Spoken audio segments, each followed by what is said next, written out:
안녕하세요. 온땅교회를 말씀으로 섬기고 있는 한성민 목사입니다. 온땅교회 유튜브 채널을 시청해 주셔서 감사합니다. 설교를 들으신 후에 좋아요와 구독을 꼭 눌러주시면 감사드리겠습니다. 온땅교회 말씀 사역에 큰 도움이 됩니다. 오늘도 말씀 안에서 평안하시고 즐거운 하루 되시길 바랍니다. 감사합니다. 구독과 좋아요를 꾹꾹 눌러주세요. 감사합니다. 두 번째 시간이 됐네요. 제목을요, 요한의 물 세례, 그리스도의 성령 세례, 하나님을 향한 선한 양심이라는 제목으로요, 말씀을 상고하도록 하겠습니다.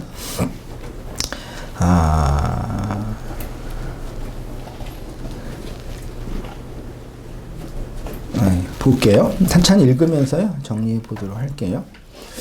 마가는 복음의 시작을 1절에서 선포한 후에 2절부터 세례 요한을 소개하지요. 사복음서 모두 예수님의 공생애를 설명하기 전에 누구를 소개해요? 세례 요한을, 마태마가 누가는 당연히 하고요. 요한복음에서도 세례 요한을 이제 예수님 전의 사역자로 소개하지요. 그도 그럴 것이 세례 요한이 흔히 구약의 마지막 선지자이고, 더더군다나 의미 있는 것은 말라기 이후에 약 400년간의 침묵기를 지나고 이제 온 마지막 선지자이기 때문에, 물론 예수님 당대 때, 세례 요한 당대 때 대중들은 세례 요한을 말라기에서 예언한 그 마지막 선지자 엘리야로 바뀌었어요? 아니죠. 그렇지 않죠. 그냥 너는 미친놈이야, 나가서 날뛰고 있구나, 그랬겠죠. 나중에 이제 시간이 지나서 역사를 해석해 보니까 하나님이 예언한 그 엘리야와 같은 마지막 선지자였다고 이제 교회가 해석한 거. 그 당시에는 세례 요한은 그냥 미친놈이었어요. 오늘날로 말하면 진짜 이단의 개소 같은 아주 특이한 그런 사람이었죠. 이 중에 얘기해 볼게요.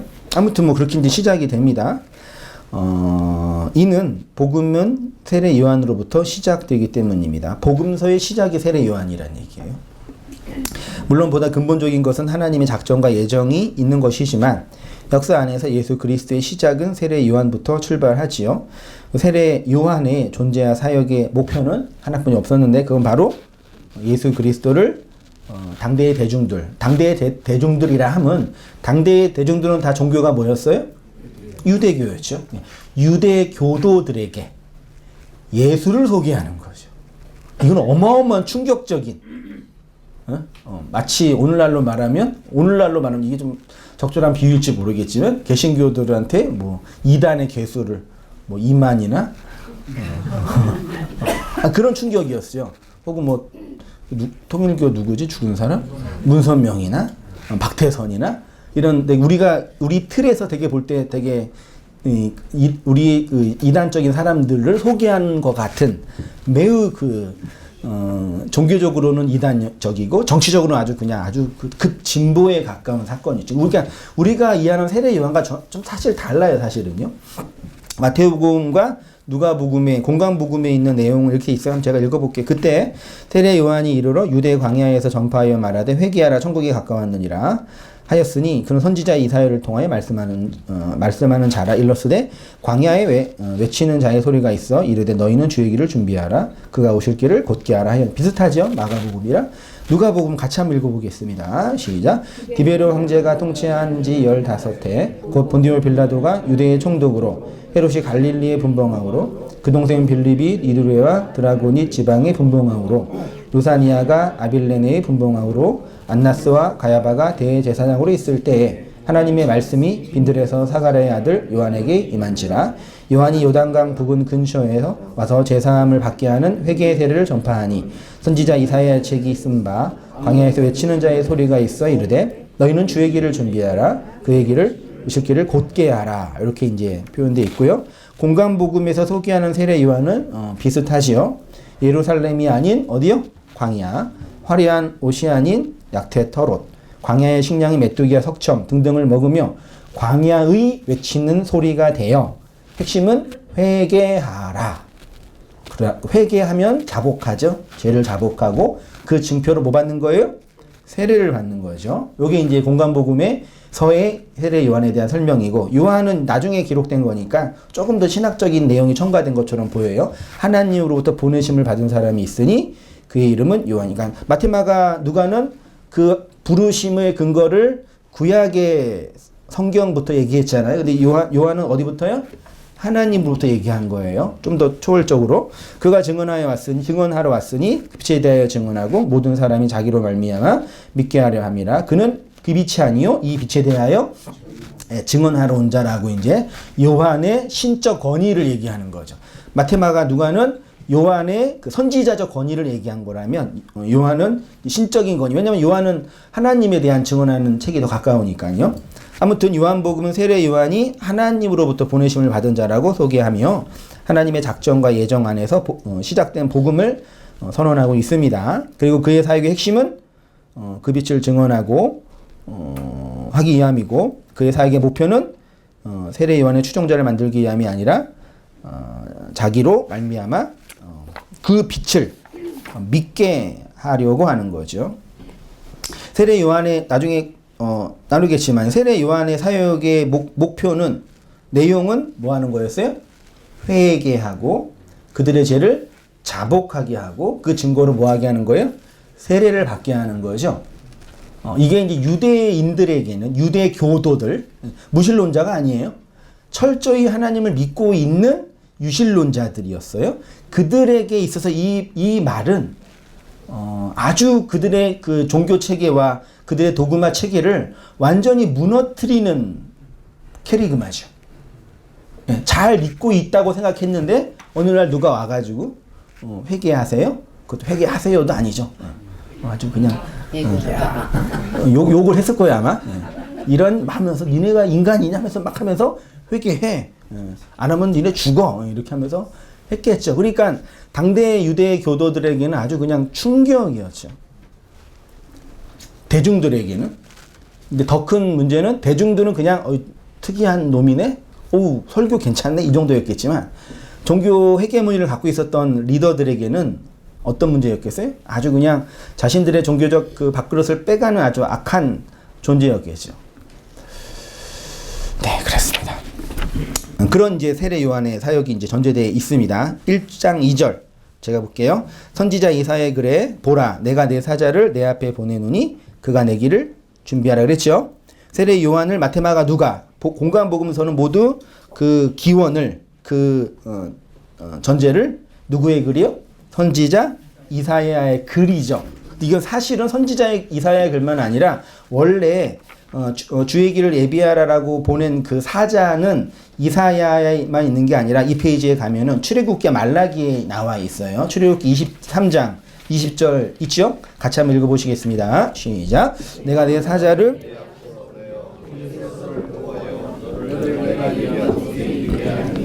내가 너를 내가 예비한 곳 어디예요?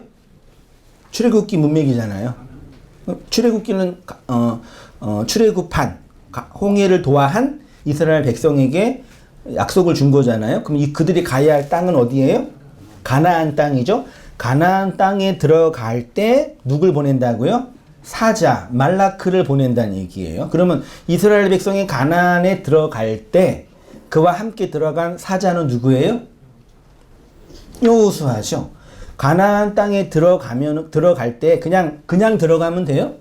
그냥 빈 곳이었어요? 아무도 없었어요? 가나안에 누가 있었어요? 가나안 7 족속이 있었죠. 7 족속을 진멸하고 들어가야 되니까 거기에는 반드시 전쟁이 필요한 거죠. 여호수아가 군대 장관으로, 군인으로 이스라엘 백성의 리더가 되어 가나안 정복 전쟁을 실행한 거죠. 그게 여호수아 사사기 이야기예요. 네. 그 사자가 여기서 말하는 그 사자예요. 그러니까 지금 세례 요한이 어떤 사람인 거예요? 말하자면 가나안을 정복할 때 칼과 창으로 가나안 거민들 7 족속을 진멸한 사자로 세례 요한이 비교된 거죠. 이해되시죠? 그다음에 말라기는 이제 그 마지막 선지자 개념이에요. 만군의 여호와가 이르노라 보라 내가 내 사자를 보내리니 그가 내 앞에서 그 길을 준비할 것이요 또 너희가 구하는 바 주가 갑자기 그 성전에 임하시리니 곧 너희가 사모하는 바 언약의 사자가 임한다. 이건 엘리야라고 이제 엘리야와 같은 능력의 선지자라고 표현하고 있죠. 이사야는 외치는 자의 소리여 이르되 너희는 광야에서 여호와의 길을 예비하라. 사막에서 우리 하나님의 대로를 평탄하게 하라. 이렇게 말하고 있습니다. 출애굽기 23장 20절을 다시 보시면 이하를 보시면 내가 내 사자를 내 앞에 보내어 길에서 너를 보호하여 너를 예비한 곳에 이르게 하리니 23절 내 사자가 내 앞에 가서 아모리 사람과 헷 사람과 브리스 사람과 가나안 사람과 휘위 사람과 여부스 사람에게로 인도하고 나는 그들을 끊으리라 했죠. 신명기 7장 1절 각주 1번을 보시면 좀 달라요. 비슷하지만 내 하나님 여호와께서 너를 인도하사 내가 가서 차지할 땅으로 들이시고 내 앞에서 여러 민족 헷 족속 기르가스 족속 아모리 족속 가나안 족속 브리스 족속 히위 족속 여부스 족속 곧 너보다 많고 힘이 센 7 족속을 뭐 한대요? 쫓아내시고 가나안의 7 족속을 쫓아낼 도구로 누구를 사용한 거예요? 이스라엘 백성을 사용한 거죠. 그러니까 이스라엘 백성이 가나안 땅에 들어간다는 얘기는 이스라엘 백성에게는 약속의 땅으로 들어가는 구원을 의미하는 거지만 가나안 족속에게는 뭘 의미해요? 땅에서 쫓겨나는 심판을 의미하는 거죠. 그러니까 가나안 땅의 7 족속은 이스라엘 백성이 정복해야 할 이방 문명이나 왜곡된 바벨론의 문명이 아니라 사실은 뭐예요? 하나님이 여호수아로 우리를 정복하러 오시는 분이잖아요. 그럼 가나안의 7 족속은 누구의 자아를 내포하고 있는 거예요? 애굽으로서의 우리의 옛 자아. 그 가나안 7 족속에 있는 그 뭐 기르가스, 히위, 뭐 브리스, 아모리 뭐 이런 게 다 인간 안에 있는 그 바벨론의 죄.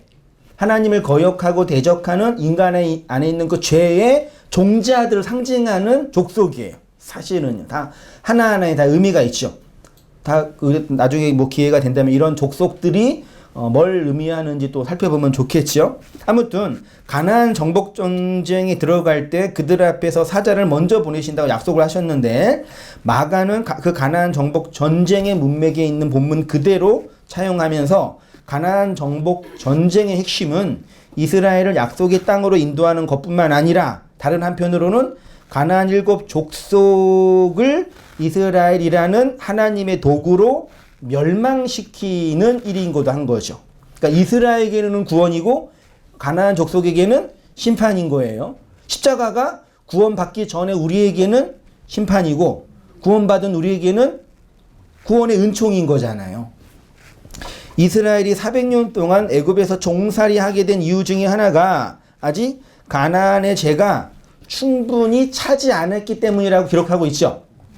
그런 측면에서 이스라엘의 가나안 정복 전쟁은 이스라엘의 구원이면서 가나안 7 족속의 뭐예요? 심판이에요. 그러니까 정리를 하자면 가나안 정복 전쟁은 우리 인생을 진리의 말씀으로 공격하고 침략하시는 하나님의 정복 전쟁인 거죠. 여호수아 정복 전쟁은 가나안 땅의 정복 전쟁으로서 예수라는 여호수아가 진리의 말씀을 가지고 우리를 하나하나 정복해 가는 거죠. 그게 사도행전에서는 어디까지 이르러? 땅끝까지 이르러 복음이 증거된다고 표현하는 거예요. 그러니까 가나안 정복 전쟁은 모든 기독교 역사 문명이 다 이해하는 것처럼 기독교 문명이 이 세상으로부터 핍박을 받아가지고 견뎌야 되고 참아야 되고 외롭게 있어야 되고 이런 구조가 아니라 우리 안에서 일어나는 그 내적인 역사라는 얘기죠. 그렇죠. 이 역사관, 이 인식관이 변하지 않는 이상 그 복음이 말하고 있는 그 우리 안에서 역사하고 있는 그 하나님의 일하심은 영원히 밖에서 일하는 거예요. 한번 잘 생각해 보세요. 뭐 2000년 동안 많은 설교자들이 세워졌고 지금도 뭐 많은 뭐 책이나 인터넷을 통해서 아주 소위 말해 영웅적인 아주 탁월한 설교자들이 끊임 설교를 하잖아요. 그분들의 설교를 들으면 감동도 받을 때가 있잖아요. 저도 찬찬히 이렇게 모니터링하고 들어보고 또 뭐 신학교 동기들이나 또 선배님이 들어보면은 뭐 설교 감동적이에요. 좋아요. 예, 뭐 나쁘다는 얘기가 아니라. 근데 천천히 그 신학의 근원을 보면은 우리는 이 세상으로부터 핍박을 당하는 경건한 백성, 세상에서 외롭게 있고 신앙을 지켜야 되고 핍박을 견뎌야 되고 세상으로부터 어려움을 당하고 있는 신앙인이기 때문에 어떻게 해야 돼요, 여러분이요?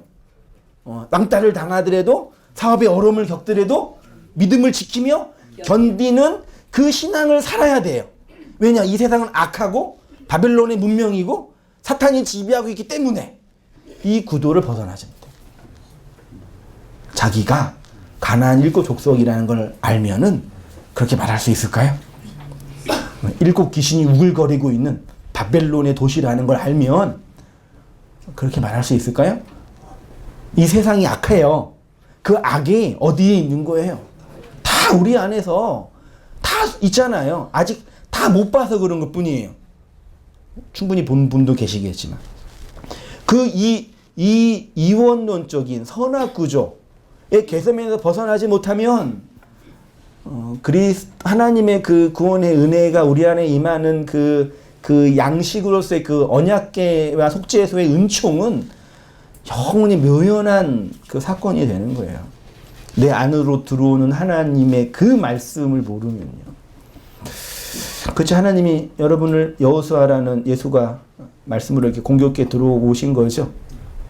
어느 정도까지 오셨나요? 여리고 무너뜨리고 아이 무너뜨리고 남방 지역 정복하고 북방 가죠. 그렇지만 마지막 하나가 남죠. 하나님 남겨두셨죠. 그 철병과 갖고 있는 그 가나안 족속들. 예. 그래서 죽었는데 죽어가는 거죠. 예. 출애굽기 문맥은 가나안 정복 전쟁이라 그랬습니다. 가나안의 7 족속을 멸하기 위하여 정복 전쟁을 할 때 하나님이 그들 앞에서 먼저 사자를 보낸다고 하셨습니다. 요 사자가 히브리어로는 말라크, 다 아시죠 이제? 헬라어로는 앙겔로스지. 앙겔로스를 뭐라고 번역했어요? 그러니까 천사로 번역했는데 이 천사는 날개 달린 좋은 애 이런 개념으로만 이해했는데 사실 앙겔로스는 말라크고 말라크는 사자예요. 한자의 사자는 이렇게 일을 위해서 이렇게 보냄을 받은 일꾼 개념이에요, 사실은요. 특별히 이제 왕의 어떤 정보나 그 전달사항을 가지고 전달할 사람. 그러니까 쉽게 말하면 말라크 엥겔로스 사자는 그냥 하나님의 말씀을 가진 자예요. 천사, 나를 지켜주는 이런 수호천사, 이거는 이제 유대 문학이나 그 카톨릭 문명이 이제 받아들인 이제 민간 신앙이고, 실제 성경에서 말하고 싶은 의도는 그 개념이에요. 그러니까 가나안 정복 전쟁은 진리의 말씀을 보내요. 왜곡된 말에 사로잡혀 있는 가나안 7 족속 있잖아요. 아모리, 기르가스, 여부스 등등 있잖아요. 이 족속의 본질은 왜곡된 말에 갇혀 있는 귀신 들린 자예요. 하나하나 또 분석해 보면 또 의미가 다르지만 본질은 그 7 귀신 들린 왜곡된 말, 거짓말에 사로잡혀 있는. 그래서 자기가 그 말을 가지고 있으면 그 말의 근거로 이 세상을 판단하고 해석해요. 그게 이제 상징, 메타포로 주어진 이 세상에 대한 해석인 거죠. 요즘에 하도 이제 그 봉준호 감독의 그 기생충이 너무 센세이션이잖아요. 정말 자부심이 생기잖아요. 거기에서는 누가 악인이에요? 가난한 사람이 악인이에요? 부자가 악인이에요? 부자가 악인이에요? 가난한 사람이 악인이에요? 영화를 잘 못 보시구나. 왜 칭찬받냐면 다 보고 나면 누가 악인인지 분석이 안 돼요. 예? 누가 죽였는데 그 죽인 게 누구 때문에 죽인 게, 그러니까 놀라운 그 메타포를 이렇게 펼쳐놓은 거죠. 놀라운 거는 북한에 있는 우리 동포 그 북한 조선인민주의 공화국 거기에서 평을 냈어요. 그 기생충에 대해 뭐라 평내면은 자본주의에 물들여 고생하는 인민들의 삶의 현실. 그게 그분들이 할 소리인가요, 그게? 그 보세요, 같은 영화인데 그 상징에 대한 해석이 다 자기 언어체계에 따라 다 다르게 나타나요. 그러니까 그런 영화를 보면 가난한 사람은 되게 기분 꿀꿀해지고 부자인 사람 기분 좋아질 때가 있잖아요. 근데 그 보고 나면 내가 가난하기 때문에 기분이 꿀꿀해지지도 않고 부자이기 때문에 기분 좋지도 않아요.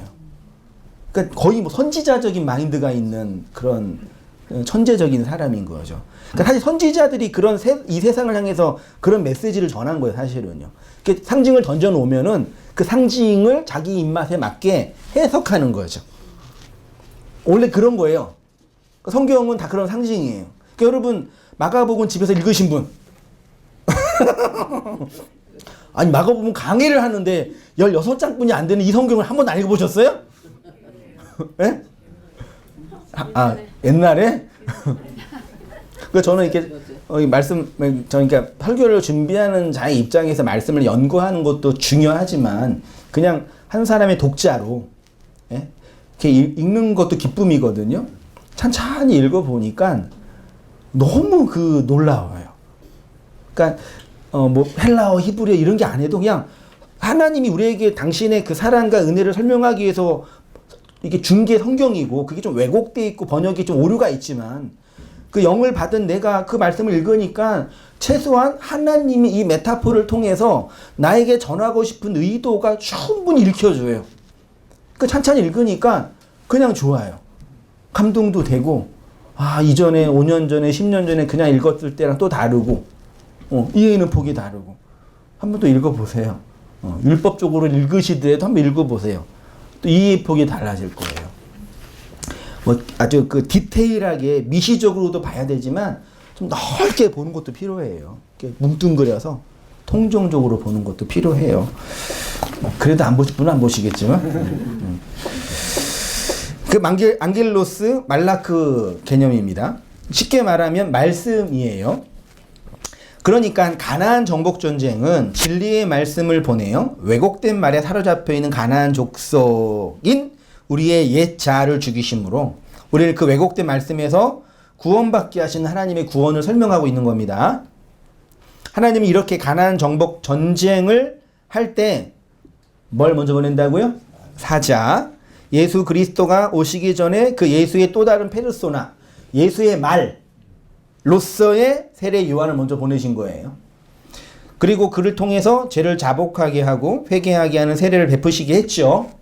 세례 요한이 이렇게 이와 같이 가나안 7 족속을 쫓아내게 하는 하나님의 말씀인 거죠. 근데 놀랍게도 이전에 말씀드렸지만 예수님 앞에도 요한이 있고 예수님 뒤에도 요한이 있어요. 예수는 앞에 요한과 뒤에 요한을 통해서 완성되는 분인 거죠. 앞에 요한은 회개의 요한이죠. 뒤에 요한은 사랑의 요한이에요. 왜 그랬을까요? 놀랍죠. 세례 요한은 밖으로부터 주어진 말씀이죠. 사도 요한은 안에서 흘러나가는 말씀이에요. 그러니까 헬라의 이원론, 헬라 철학의 기본적인 구도는 선악 이원론이에요. 안과 밖을 구분해요. 남자와 여자를 나누어요. 하늘과 땅을 나누어요. 근데 헤브라임 문명, 소위 말해 동양 문명은 요 두 개를 뭘로 봐요? 하나로 봐요.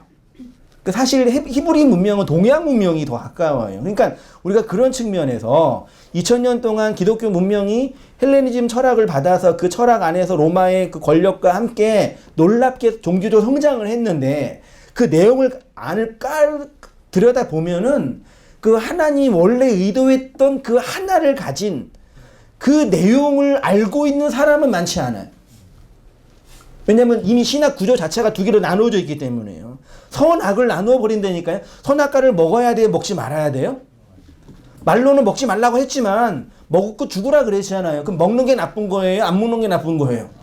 그 선악의 문제가 아니에요. 먹어서 죽고 악이 되어 그 악에서 하나님이 베풀어진 선을 배우라. 그게 역사의 결론이잖아요. 근데 우리는 이 먹는 건 나쁜 거고 하나님 먹지 않게 해주세요. 쟤 먹었어요. 이런 식의 구도를 만들어 놓고 악을 정죄한단 말이에요. 기독교 문명을 잘 보세요. 긍휼의 마음으로 복음을 모르는 사람을 향한 사랑이 아니라 배타성으로 그들을 정죄해요. 예수님 안 그랬단 말이에요. 근데 자기네가 예수 믿고 있는 거라고 주장하면서 그 진짜 복음의 그 핵심은 모르면서 그 이상한 이혼론의 구조를 가지고 성경을 읽어내니까 그렇게 왜곡된 말로 해석하는 거죠.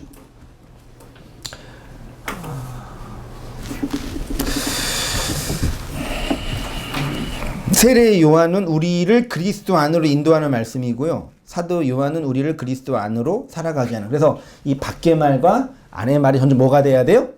하나가 돼야 돼요. 관념으로 아는 거랑 실제로 경험하는 거 같아요, 달라요? 틀리죠? 근데 그럼 관념으로 아는 거 필요해? 필요 없어요? 아, 머리만 크면 뭐해? 실제로 알지도 못. 이게 틀린 말이에요. 우리의 인생은 관념으로 알고 있는 것들을 인생 속에서 그 갭을 좁혀가는 거예요. 예? 내가 이 지식 체계로, 논리 체계로 알아가는 거랑 실제로 삶 속에서 그걸 경험하는 건 완전히 달라요. 그치요? 근데 다르기 때문에 지적으로 아는 건 다 쓰레기야. 이게 아니라 이 갭을 점점 줄이는 거예요. 그 언제 완전히 이게 줄여지겠어요? 언제? 이게 하나가 되겠어요? 죽을 때 그 죽음을 죽음으로 경험하는 거잖아요. 그러니까 마지막 하나, 우리 육체가 완전히 종결될 때 이 관념으로서의 하나님, 실제로서의 하나님이 경험되죠. 그러니까 우리가 말씀을 듣고 이전에 몰랐던 것을 깨달아고 하나하나 알아가면서 이 현실의 삶이 하나하나 해석이 되잖아요. 다 안 되지만 이전보단 되잖아요. 알아가는 게 보이잖아요. 지식이라는 건 많이 알면 어떤 힘이 생기냐면 판단 능력이 생겨요. 이전에 보지 못했던 게 보여요. 그 실제의 삶을 해석하게 되는 거예요. 그래서 절대적으로 필요한 거란 말이죠. 근데 이것이 점점 좁아가서 암과 존재가 하나가 되는 걸 궁극적 완성이라 그러는데, 그런 완성은 완전한 완성은 우리의 육체라는 이 물리적 존재가 사라질 때 경험하는 거라고 추론하는 거고, 이 역사 속에는 그거를 배웠다가 잃어버렸다가 배우는 과정을 통해서 좁혀가는 거죠. 그래서 남자로 태어난 사람은 계속 늙어가서 이렇게 가면은 누가 돼요? 여자가 되고, 여자로 태어난 자매는 이렇게 늙어가면 뭐가 돼요? 남자. 놀라운 자연의 신비 아니에요? 나중에 궁극적으로 이제 하나가 자기 안에 이제 어르신 안에 이제 그 양성의 그 하나됨의 그 조화가 있지 않나요? 생물학적으로? 아니면 뭐 말고 제가 올 수도 있으니까. 경험적으로 볼 때 그 하늘과 땅이 이렇게 하나가 되는 거죠. 그때 안식이 경험되는 거예요. 내가 알고 있는 거랑 실제로 역사 속에서 이렇게 해석하고 살아가는 게 이렇게 하나하나 이어질 때, 그때 이제 이게 하나님이 나한테 주고자 하는 그 진리의 지식이고 내용이구나를 내적으로 확신하는 거죠. 그게 깊어지는 게 그 사도들이 말했던 진리 안에서 성장하는 거고, 하나가 되는 거고, 온전해지는 거고, 그리스도의 사랑의 깊이와 넓이가 어떠함을 깨달아 알아가는 거라고 표현하는 거예요. 세례 요한은 그래서 회개하게 하고, 사도 요한은 사랑하게 하는 거죠. 그죠? 회개하고 사랑하고 회개하고, 들어가고 나오고 들어가고. 그래서 세례 요한은 목배임을 당해서 죽었고, 사도 요한은 끝까지 마지막 하나로 살다가 어디에 갇혔어요? 감모섬에 갇혔죠, 결국은. 목배임을 당한 성도가 그리스도로 살아가는 이 교회의 역사를 그대로 설명하는 거죠. 그러니까 목배임을 당하여 죽어서 그 죽음의 내용을 살아가는 거예요. 교회는 이렇게 밖으로부터 주어진 말씀으로 죽고 안에서 흘러나오는 말씀으로 살아가는 거죠. 그러니까 한 번에 꽉 죽는 게 멋있어요. 그냥 죽어서 살아가는 게 보기 좋아요? 말이 되나 이게? 딱 죽으면 끝나잖아요. 죽었잖아요. 근데 여전히 살고 있잖아요. 이 사도 요한과 세례 요한이 설명하는 거라니까요. 하나님 우리를 죽이시는 이유는 그 죽음을 통해서 살게 하기 위함이에요. 네, 그거 분명해요. 3절 이하 보겠습니다. 같이 한번 읽어보겠습니다. 시작. 광야에 외치는 자의 소리가 있어 이르되 너희는 주의 길을 준비하라. 그가 오실 길을 곧게 하라. 기록된 것과 같이 세례 요한이 광야에 이르러 죄사함을 받게 하는 회개의 세례를 전파하니. 마가가 소개하는 세례 요한은 광야에 외치는 자의 소리라고 했죠. 그의 사역의 목표는 뚜렷합니다. 회개하게 하고 자복하게 하여서 뭐 받는 거예요? 세례 받는 거예요. 요 제사함을 받게 하는 회개의 세례를 원문으로 보면 밥티스타, 메타노이아 못합니다. 에이스, 아페시스, 아마르티아. 아는 단어 몇 개 있으시죠? 하마르티아 아시죠? 네, 에이스 아시죠? 메타노이 많이 들어보셨죠? 직역하면 죄, 용서 안으로 돌이키게 하는 침례, 세례가 밥티스타거든요. 네, 여기 원래 침례죠. 그러니까 원래 밥티스타는 물에 이게 퐁당 빠뜨리는 거예요. 그래서 원래 세례는 원래 침례예요. 네. 그래서 침례교는 강단 뒤에 목욕탕 있는 거 아시죠? 목욕탕은 그렇죠? 물 빠지는 그릇이 있다며. 그래서 거기에 물에 빠뜨리고, 물에 빠졌다는 얘기는 뭐예요? 죽었다 그거죠. 그래서 곧바로 일으키지 않고 한 몇 초 있다 그러더라고요. 그러다 이제 물 먹을 수도 있는 거죠. 그래서 죽었다. 물에 빠져서 익사당하는 거죠. 익사당한다는 얘기는 산소를 공급 못 받고 물을 먹는 거죠. 물을 계속 먹어서 그 물이 어디에 차요? 폐에 가득 차면 이제 호흡을 못 해가지고 죽는 그 익사잖아요. 그걸 얘기하는 거예요. 그거를 영적으로 상징하는 거죠. 그러니까 원래 세례는 그런 뜻이에요. 그래서 우리가 원래 세례를 받으려면 그 침례를 받아야 되는데, 그러면 다 목욕탕이 교회에 있어야 되니까 힘드니까 이제 장로교는 어떻게 해? 이렇게 물을 이렇게 뿌리죠. 이 물을 뿌리는 게 뭐 정화 이런 무슨 의미인지 알고 뿌릴까요? 무슨 의미인지 알고 맞을까요? 그거를요? 예? 뭔지 모르고 그냥 칼빈이 그렇게 하라고 했으니까 하는 거죠. 원래 침례를 받아야 되는데 좀 이게 좀 물리적으로 어려우니까 이렇게 하는 거죠. 원래 내용은 그런 거죠. 꼭 침례를 받아야 돼 그런 뜻은 아닙니다. 예. 원래 의미는 그런 뜻이라는 얘기죠. 그러니까 침례를 하나님으로부터 죄의 용서를 받았다는 것을 종교적 예전으로 보여주는 거고, 침례는요. 중요한 것은 아페시스, 용서, 죄사함 안에 밥티스미, 죽어야 용서받는 거죠. 사함을 받는 거죠. 우리가 알고 있듯이 모든 종교에는 물과 관련된 의식이 다 있습니다. 그 힌두교에도 인더스 강에 빠진다면서요. 그 쓰레기 같은 물에. 근데 그분들은 되게 정결한 물이라고 믿는다면서요. 이미 종교적 예전이 거의 내포되어 있는 거죠. 기독교의 예전은 그냥 사실은 예전의 어떤 상징도 약하죠, 사실은요. 그 물도 뿌리고 이렇게. 깨끗하게 되는 것, 정화되는 것 상징합니다. 그래서 하나님은 물로 자신의 백성을 깨끗하게 하심으로 당신의 구원과 은혜를 설명하죠. 구약에서 기록된 홍수 사건과 홍해 도화 사건은 사실 뭘 상징한다고요? 여기에 사실 세례예요. 물을 뿌리는 게 아니라 물에 퐁당 빠졌다 나오는 거죠. 홍수는 그냥 다 익사당하는 거잖아요. 홍수나 홍해도화는 단순히 물로 정결하게 되는 것이 아니라, 우리가 정결하게 됐다는 얘기는요, 물리적으로, 도덕적으로, 혹은 심리적으로 정화됐다는 개념이 아닙니다. 성경이 말하는 정화는 옛사람의 죽음이에요. 그러니까 어떤 도덕적 수양으로 내가 정화되는 건 없어요. 하나님이 원하는 그 정화는, 깨끗함은 예수뿐이 없잖아요. 그러니까 우리가 예수님이라는 존재를 힘입어 그분을 비누처럼 샴푸처럼 이용해서 잘 닦으면 우리가 깨끗해지는 존재가 아니에요. 이거 되게 중요한 겁니다. 이 복음을, 예수님을 비누나 세정제 정도로 이해해요. 예수님이 세균이에요? 우리 죄가 세균이에요?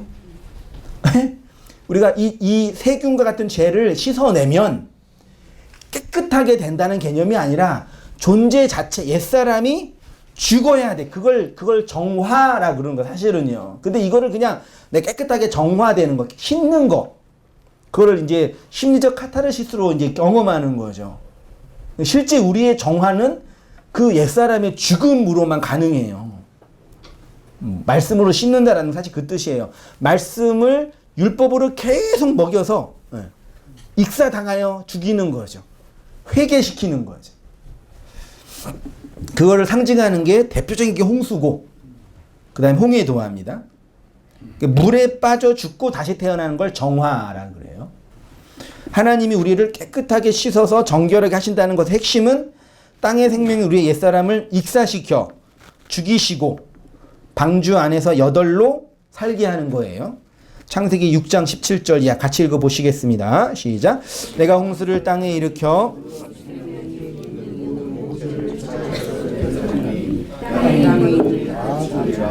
그러나 너와는 내가 내 언약을 세우리니 너는 내 아들들과 내 아내와 내 며느리들과 함께 그 방주로 들어가고, 말씀드렸듯이 홍수는 우리 안에서 일어나는 하나님의 사역입니다. 홍수에서 홍자가 히브리어로 맞불이라는 단어고요. 수는 마임이겠죠. 한자의 홍은 무슨 뜻이 뭐예요? 넓을 홍이죠. 근데 원래 맞불은 넓다라는 개념보다는 파괴하다, 무너뜨리다, 이런 개념의 아카드어에서 왔대요.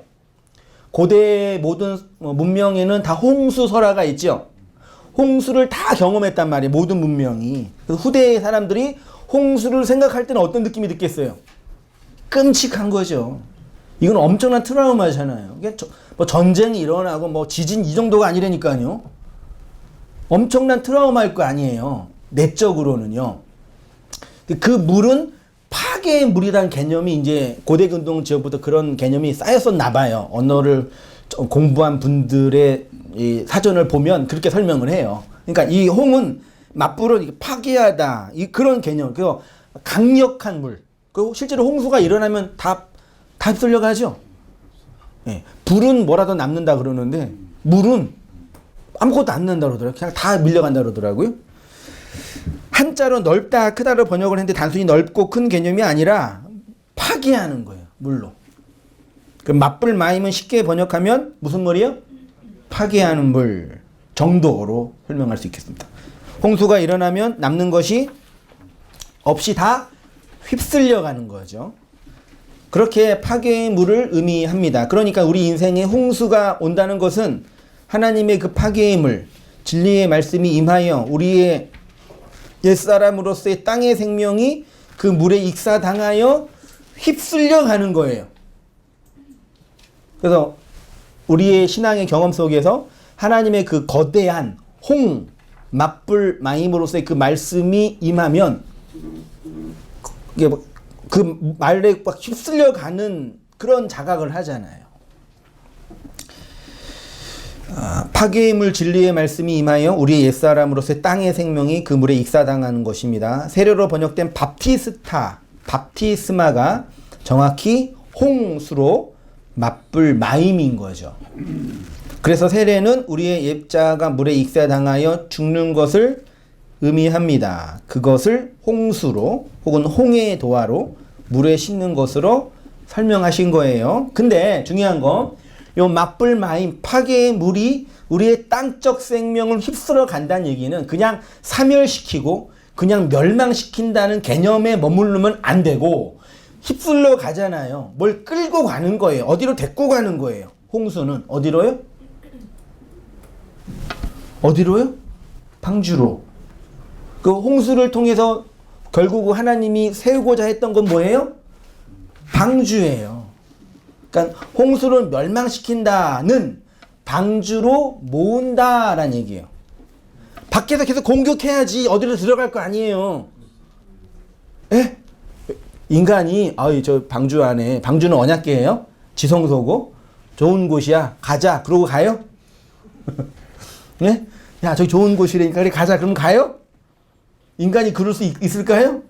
없지요. 그래서 하나님 어떻게 해요?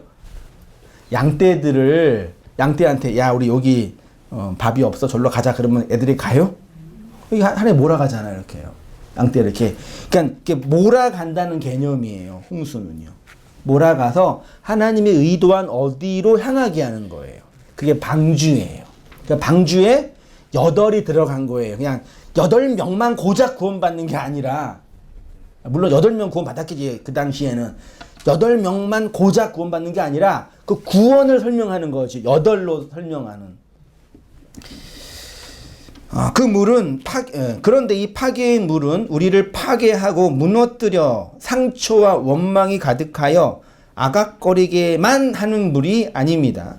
그 물은 파괴의 물이지만 우리를 장악하여 휩쓸어가는 물이지만 궁극적으로 어디로요? 네, 방주로요. 인도하는 물이에요. 다시 말해 우리의 인생 경험 속에 진리의 홍수는 진리의 내용인 방주 안으로 이끄시는 하나님의 구원인 거죠. 이렇게 땅에 있는 우리의 옛자가 진리의 물, 막불 마임에 익사당하여 방주로 들어가는 거죠. 실제로 저의 이 문학적 해석으로 본다면 방주, 노아의 방주 그 홍수를 통해서 진짜 익사당하여 죽은 사람은 노아의 8식구인 거죠. 실제로는. 그렇게 죽어서 거듭난 자아가 된 거니까요. 하나님은 우리를 방주 안으로 이끄십니다. 방주 안에 들어간다는 것은 어디요? 성막 안, 성전 안에. 왜냐하면 방주가 히브리어로 뭐라고요? 테바예요. 테바. 여기에 모세의 갈대 상자 있죠? 갈대가 홍이에요. 이스라엘 백성이 어느 바다를 건넜어요? 갈대 바다를 건넜잖아요. 그 홍자가 갈대를 의미하는 히브리어예요. 네. 갈대 바다를 건넜어요. 그 갈대가 홍이에요. 우리는 그냥 그 붉은 홍을 썼는데 한자로 그 갈대를 의미해요. 이렇게 이렇게 물가에 이렇게 자라 나무 있죠. 그러니까 모세의 그 갈대 상자는 방주예요. 그 방주 타고 강을 건너간 거죠. 사실은 말하자 상징으로 본다면요. 그러니까 노아의 방주를 율법받은 이스라엘 백성에게 새롭게 다시 설명해 주시는 거죠. 똑같은 얘기인데. 네. 방주가 테바인데 모세의 갈대 상자입니다. 성막 안의 테바는 곧 상자로 있는 언약궤. 그 언약궤는 하나님의 죽음과 인간의 죽음이 하나 되어 있는 곳이죠. 네. 그러니까 네모 상자. 네. 그게 하나님의 영광의 장소인 거예요. 세례는 이렇게 물에 빠져 죽고 다시 살아난다는 부활을 상징합니다. 예수님 앞에 세례 요한을 보내셨다라는 것은 세례 요한의 말이 우리의 옛사람을 죽이는 회개의 사역을 한다는 것이고 세례 요한의 사역은 예수 그리스도의 복음의 시작인 거죠. 이렇게 복음의 비밀을 깨달았던 구약의 한 성도가 이런 고백을 합니다. 시편 48편 14절 같이 읽어보겠습니다. 시작. 하나님은 영원히 우리 하나님이시니 그가 우리를 죽을 때까지 지난주에 우리 한 말씀 나눌 때 나눴던 말씀인데요. 하나님 우리를 어떻게 인도하신대요? 걱정하지 마세요. 주님이 우리를 여러분들을 죽을 때까지 인도하시니까요. 그런 말씀일까요? 하나님 죽을 때까지 안전과 평화를 지켜주시는 그 하나님? 언뜻 봐도 그렇게 보이지 않아요. 저는요. 우리를 죽음으로 인도하시는 하나님. 이게 죽음이 무투의 죽음이거든요. 그 무투의 죽음을 향해 나하그거든요. 몰아가시는 하나님.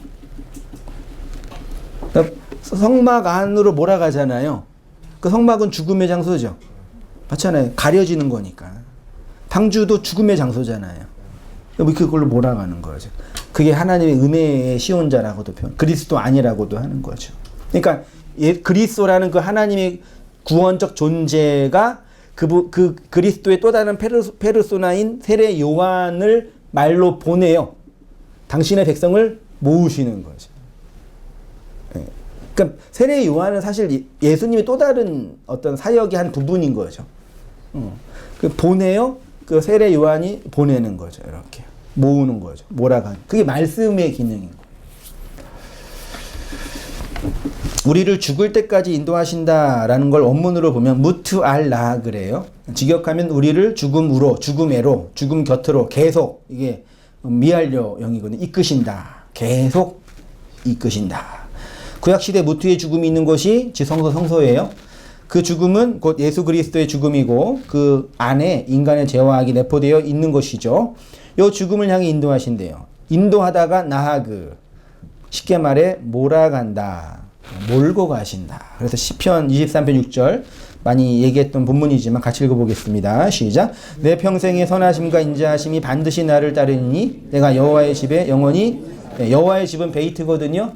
당시에 여호와의 집은 뭐 뿐이 없어요? 성전 뿐이 없어요.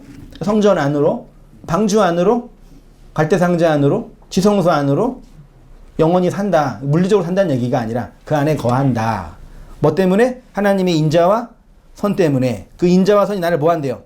따른다 그랬죠? 요 따르다가 라다프라는 단어인데 이게 추격하다, 괴롭히다, 박해하다예요.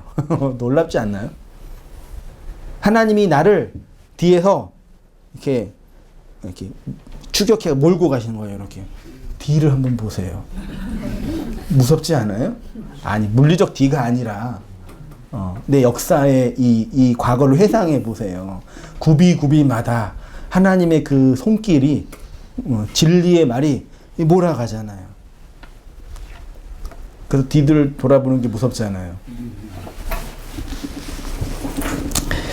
군대가 추격할 때 사용한 단어이기도 해요. 그러니까 다윗이 그의 인생을 통해 확신한 건 뭐냐면 자신의 구원의 확신, 나 구원받아 이게 아니라 하나님이 당신의 주권과 당신의 의지로 나를 반드시 추격하여 당신이 의도한 그 하나님의 집으로 이끄신다라는 걸 다윗이 확신한 거예요. 요게 구원의 확신의 본질이에요. 내가 구원받을 수 있어. 나는 구원받음을 확신해가 아니라 내가 아니라 내 뒤에 계시는 그 하나님이 그 말씀을 나를 반드시 추격해 간다는 걸 확신한 거죠. 그렇지시죠? 그렇죠? 그래서 하나님의 선과 인자하심이 다윗을 추격하여 그에게 휘몰아침으로 그가 여호와의 집에 영원히 살 것이라고 고백합니다. 선과 인자는 결국 노아 시대 때 홍수로 임한 하나님의 파괴의 물이 성도의 역사 속에서 확장된 겁니다. 그러니까 홍수로 경험하는 파괴의 물의 내용은 사실 하나님의 토부이고 헤세드인 거죠. 그러니까 이 토부와 헤세드는 인간이 도덕적으로 판단할 때 선이에요, 악이에요? 나쁜 거 주실 때는 악이고 좋은 거 주실 때는 선이잖아요. 우리가 판단할 때는요. 근데 하나님이 우리를 이걸 몰아갈 때는 그 내용이 나한테 불편할 때는 악이지만 궁극적으로 하나님의 의도한 목적을 이루어 가신다는 얘기죠. 저는 뭐 배를 잘 못하고 더더군다나 이렇게 요트 같은 거, 요트는 무동력 선이잖아요. 뭘로 움직이는 거예요? 근데 그렇게 빨리 가더라고요, 요트가. 나는 그렇게 빨리 가지 몰랐는데 텔레비에서 보니까요. 바람의 힘으로 빨리 가잖아요. 그러니까 배를 잘 타려면 뭘 잘 타야 돼요? 바람을 잘 타야지 가잖아요. 그 바람이 어떤 에게는 자기의 존재와 악을 밀어내는 악이에요, 사실은요. 나를 계속 힘들게 미는 악인데 그거 잘 타면 목적지를 가잖아요. 아니 세상의 자연 이치도 그런 건데 하물며 하나님의 말씀과 하나님의 이 주권적 사역이 어떤 이에게는 악처럼 느껴질 수 있고 어떤 이에게는 악이지만 선으로 해석될 수 있는 거죠. 그런 의미에서는 선악이 없는 거죠. 우리의 이 판단 안에서 나에게 감정적으로나 물리적으로 나쁘게 다가올 때 악으로 한 것뿐이지. 그러니까 바울이 여기 마지막 결론에서 하나님의 그 사랑하는 자는 모든 것이 합력하여 하나님의 그 궁극적인 선, 하나님의 그 영광으로 이끈다라는 거예요. 성도에게 이 확신이 없으면 하나님 못 믿어요. 그냥 우상으로 만들고 섬기고 뭐 좀 달라고는 할 수 있지만 그 하나님의 영혼 안으로의 함몰과 구원의 영광 같은 건 그냥 멀고먼 그냥 딴 나라 얘기라니까요. 지금 당장 먹을 거 없어서 배고파 죽겠는데 무슨 하나님께 기도가 그게 무슨 의미가 있겠어요. 그 인생 전체를 먹고 마시는 거 영역뿐만 아니라 인생 전체를 하나님의 그 말씀으로 정관하지 않는 이상 하나님은 그냥 우상일 수밖에 없는 거죠. 바알인 거죠. 우리는 바알을 섬겨야 안 섬겨요? 열심히 섬기는 거죠. 섬기고 있다가 이거 하나님 아니신데 자각하면서 돌이키는 거예요. 가끔 잘 돌이키면 더 빨리 가는 거고 늦게 돌이키면 또 천천히 가시는 거고 그것도 아니면 그냥 불처럼 사라지는 거고 그게 불세례인 거죠. 5페이지죠. 이것을 막아는 죄의 용서를 받게 하는 회개의 세례, 밥티스마, 메타노이아, 에이스, 에페시스, 하마르티아라고 했어요. 그러니까 사람이 죄의 용서 안으로 돌이킨다는 것은 쉽게 말해 홍수의 세례, 물세례를 통해 방주, 속죄서 안에서 용서를 경험한다는 것이고 이렇게 옛자의 죽음으로서의 물세례는 거듭난 자의 살아남으로서의 뭘 표현한다고요? 성령 세례. 그래서 예수님은 물세례 줬어요? 안 줬어요? 성경을 잘 읽어보세요. 물세례 줬어요? 안 줬어요? 안 줬어요. 예수님 제자들이 줬어요. 예수님 무슨 세례하면 줘요? 성령으로만 세례 줘요. 7절 그가 전파에 이르되 나보다 능력 많으시니가 내 뒤에 오시나니 나는 굽혀 그의 신발끈을 풀기도 감당하지 못하겠노라. 나는 너희에게 물로 세례를 베풀었거냐 그는 너희에게 성령으로 세례를 베푼다. 세례 요한의 물세례는 물로 익사당하여 죽는 우리 옛자를 설명하고 예수님의 성령 세례는 진리로 거듭난 교회를 설명하는 거죠. 그래서 교회의 탄생은 성령 강림으로부터 시작된 거죠. 물론 그 전까지 에클레시아가 없는 게 아닌데 역사 속에서 실현된 거는 성령 강림 이후예요. 성령 강림 전까지는 어느 누구도 구원받지 못한 거죠. 논리적으로 본다면. 예수님의 성령 세례는 오순절날 몇 명을 살렸어요? 3,000명을. 6월절을 통과하여 시내산에서 몇 명이 죽었어요? 3,000명이 죽었죠. 물세례를 받은 이스라엘 백성이 그 물세례로 3,000이 죽은 거예요. 근데 오순절날 베드로의 설교로 3,000이 살아난 거죠. 그러니까 물세례는 6월절을 상징하고 성령 세례는 오순절을 상징하고 불세례는 장막절을 상징하는 거예요. 그러니까 6월절에 씨를 뿌리고 씨를 뿌린 거를 오순절날 거둔 거를 어디에 집어넣어요? 곳간에 집어넣잖아요. 자, 물세례를 받은 이스라엘이 시내산에 3,000명이 죽었던 것과 대조되어 예수님의 죽음과 부활 승천을 통해 성령이 임하자 오순절날 3,000명이 살아난 사건이 기록되어 있습니다. 이렇게 성령 강림 이후 교회는 성령 세례를 통해 땅끝까지 그리스도의 복음을 증언했지요. 그리고 그 성령은 그에게 불로 임하여 알곡은 성전 안으로 모으고 쭉저기는 불에 태운다 그랬죠. 마태복음 3장 11절 이하 같이 읽어보시겠습니다. 시작. 나는 너희에게 회개케 하기 위하여 물로 세례를 베풀었거니와 내 뒤에 오시는 이는 나보다 능력이 많으시니 나는 그의 신을 들기도 감당하지 못하겠노라. 그는 성령과 불로 너희에게 세례를 베푸실 것이요 손에 키를 들고 자기의 타작마당을 정하게 하사 알곡은 모아 곳간에 들이고 쭉저기는 꺼지지 않는 불에 11절에 성령으로 세례를 베푼다라고 말한 다음에 그 성령의 세례의 내용이 뭐냐면 알곡은 모아서 성전 안으로 곳간 안으로 들이고 쭉정이는 태워서 버린다라는 얘기죠. 그러니까 알곡이 따로 있고 쭉정이 따로 있다는 개념이 아니라 우리 이렇게 불로 정결하게 하여서 하나님 나라의 곳간의 양식으로 집어넣는다는 얘기. 그러니까 그게 6월절, 오순절, 장막절 세 개의 절기로 구원을 설명한 거죠. 그래서 신약에서 성령 받은 물세례를 통해 성령 세례를 통해 불세례를 통해 교회가 된 성도들은 이렇게 고백한 거예요. 주도 한 분이요. 믿음도 하나요. 뭐도 하나요? 세례는 물세례, 성령 세례, 불세례 따로 있는 게 아니라 이게 하나야. 얘기한 거죠. 골로새서 2장 12절 너희가 세례로 그리스도와 함께 장사되고 또 죽은 자들 가운데서 그를 일으키신 하나님의 역사를 믿음으로 말미암아 그 안에서 함께 일으키심을 받았느니라. 베드로전서 3장 20절 그들은 전에 노아의 날 방주를 준비할 동안 하나님이 오래 참고 기다리실 때 복종하지 아니하던 자들이라 방주에서 물로 말미암아 구원을 얻은 자가 몇 명뿐이니 겨우 8명이라. 물은 예수 그리스도께서 부활하심으로 말미암아 이제 너희를 구원하는 표니 곧 세례라. 이는 육체의 더러운 것을 제하여 버림이 아니요 하나님을 향한 뭐래요? 선한 양심의 강구다. 그러니까 세례는 하나의 세례는 우리의 육체를 깨끗하게 하는 정결 예식이 아니라 구원받은 성도의 양심, 선한 양심을 이르게 하는 거예요. 여기서 그러면 양심이라는 단어가 되게 중요하죠. 우리가 일반적으로 이해하는 양심은 뭐예요? 좋은 마음, 착한 마음, 보편, 태도 이런 거죠.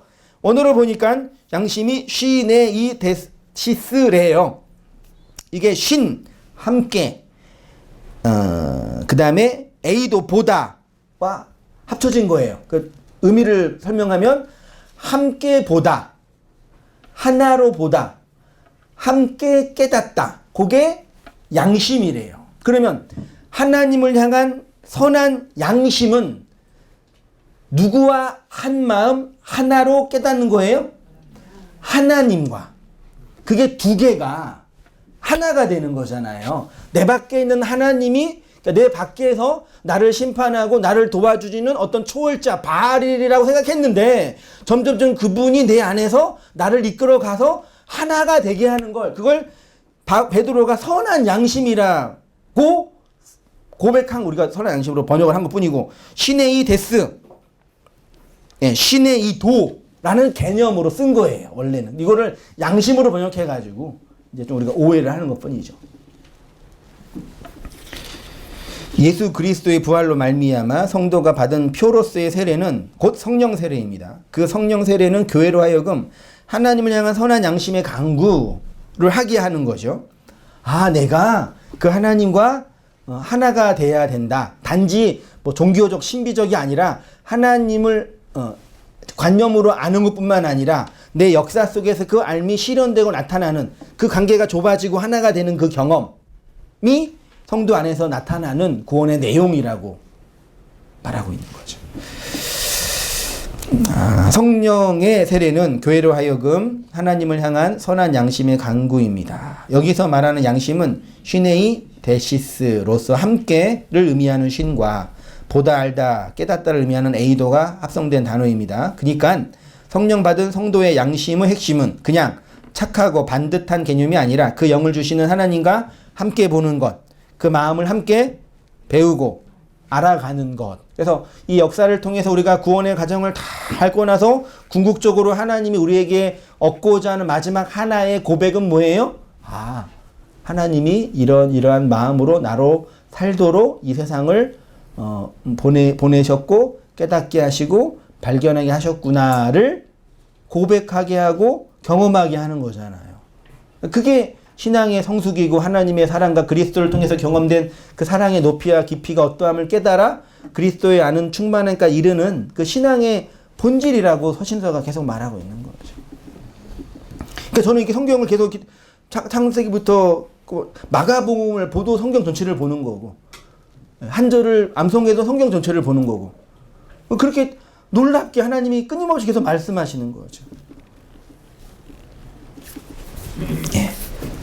그 마음을 배우고 아는 것이죠. 이것이 세례를 통해 우리를 구원하시는 하나님의 구원의 내용인 것입니다. 이 은혜로 모두 살아가시는 모든 성도님 되시기를 주님의 이름으로 축원드립니다. 네, 기도하겠습니다. 하나님 아버지, 우리에게 베풀어 주신 물세례와 성령세례와 불세례, 그 복음의 내용을 이렇게 계시된 말씀과 우리 안에 경험된 신앙의 내용으로 고백하게 하시고 나누게 하시고 경험케 하시니 감사합니다.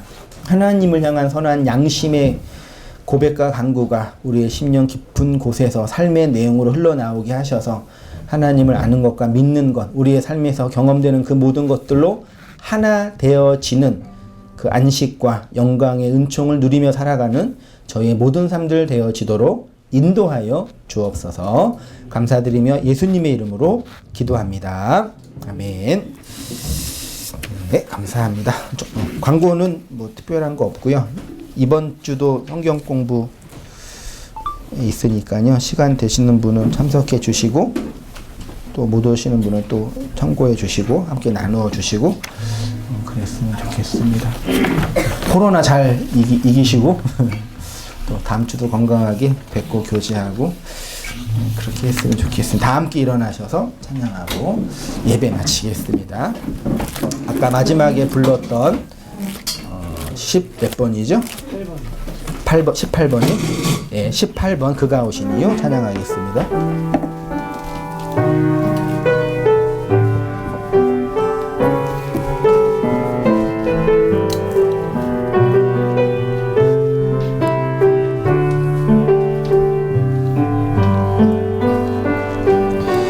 이 세상 가장 아름다운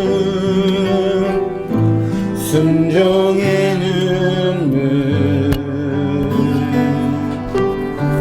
온 세상 다시 빛나게 한 생명의 눈물 그가 이 땅에 오신 이유 주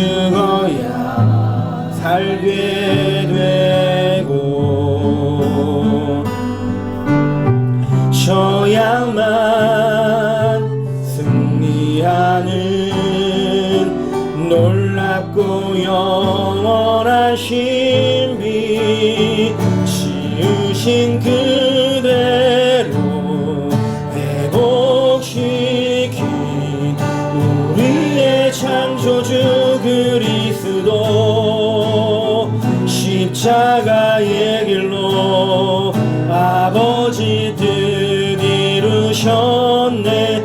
그가 이 땅에 오신 이유 이제 우리에게 맡겨진 그 소망 그 사랑 그 생명 아름답고 눈부신 십자가의 길 우리가 이 땅에 살아갈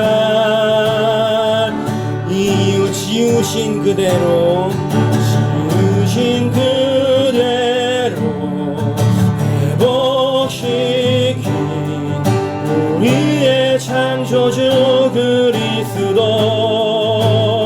십자가의 길로 아버지 뜻 이루셨네.